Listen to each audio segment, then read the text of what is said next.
On peut améliorer notre algorithme de tracé d'un segment avec de l'anti-crénelage, qu'on dit anti-aliasing en anglais.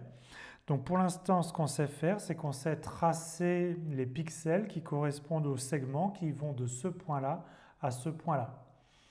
Alors, on a quand même une discrétisation, une pixelisation, c'est-à-dire qu'on voit les sauts. L'anti-crénelage, c'est une méthode pour colorier plus de pixels, mais pas forcément tous avec la couleur noire. C'est des pixels avec des couleurs plus ou moins foncées qui tracent le même segment. Alors de près, ce n'est pas forcément très impressionnant l'amélioration que ça fait. Ça va faire un effet beaucoup plus lisse et moins crénelé, qui est le principe de l'anti-crénelage. Alors je vous montre une autre version. Donc toujours vu de près notre segment ici avec uniquement des pixels noirs et une version avec anti-crénelage où vous avez bien sûr des pixels noirs mais aussi des pixels plus ou moins gris. Alors, de près, ce n'est pas forcément impressionnant l'amélioration. Ce qu'il faut voir, c'est de loin. Donc, de loin, la version normale, classique, avec des pixels noirs. Et vous voyez les petites marches. Alors qu'ici, on a des versions avec des différents niveaux de gris. Et le résultat est un petit peu plus lisse.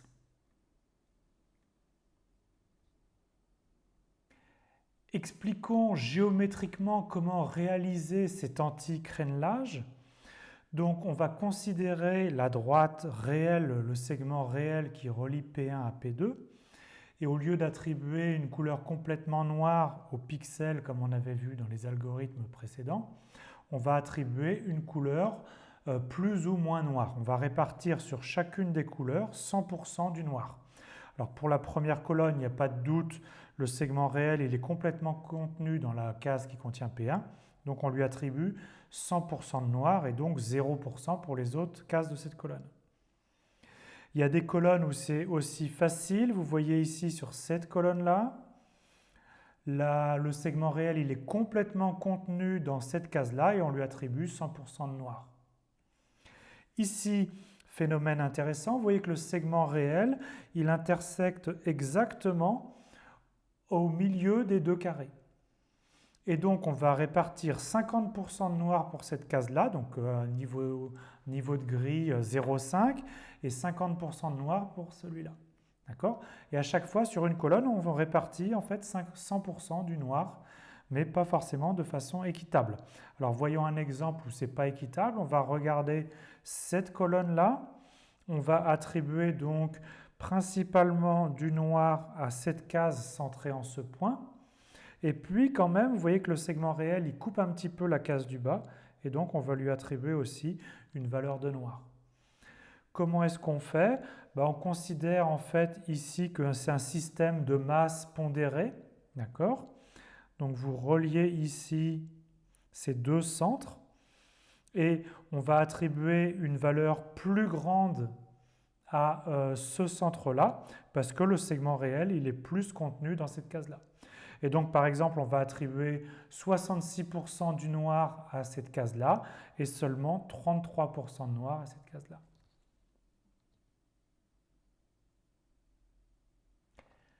La façon la plus simple de réaliser un algorithme d'anti-crénelage, c'est de reprendre l'algorithme de tracé élémentaire d'un segment qui utilisait les nombres réels.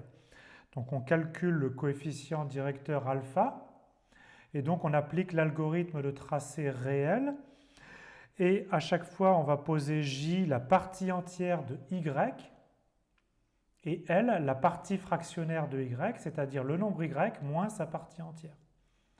Et maintenant on va colorer deux pixels, le pixel IJ qui est donc le pixel du bas avec une intensité de couleur 1 moins L, où L c'est cette fameuse partie fractionnaire, et le pixel du haut, donc qui est juste au-dessus du précédent, avec une intensité de couleur L. Et donc vous voyez que la somme des deux intensités, ça fait 1, et donc on a bien réparti 100% de la couleur sur 2 pixels. Rapidement, je vous montre la différence entre avec crénelage et sans crénelage. Donc ici, c'est l'algorithme de Bresenham de tracer d'un segment classique, donc sans anti-crénelage. Donc on voit bien la pixelisation. Et là, c'est l'algorithme avec anti-aliasing. Et donc vous voyez les différents niveaux de gris. Évidemment, c'est quand même une différence assez subtile d'un point de vue esthétique. Donc ici, avec plus de pixels sans anti-aliasing et avec. Et donc on voit un segment un petit peu plus homogène. Donc encore une fois, c'est intéressant quand on regarde cette image de très loin.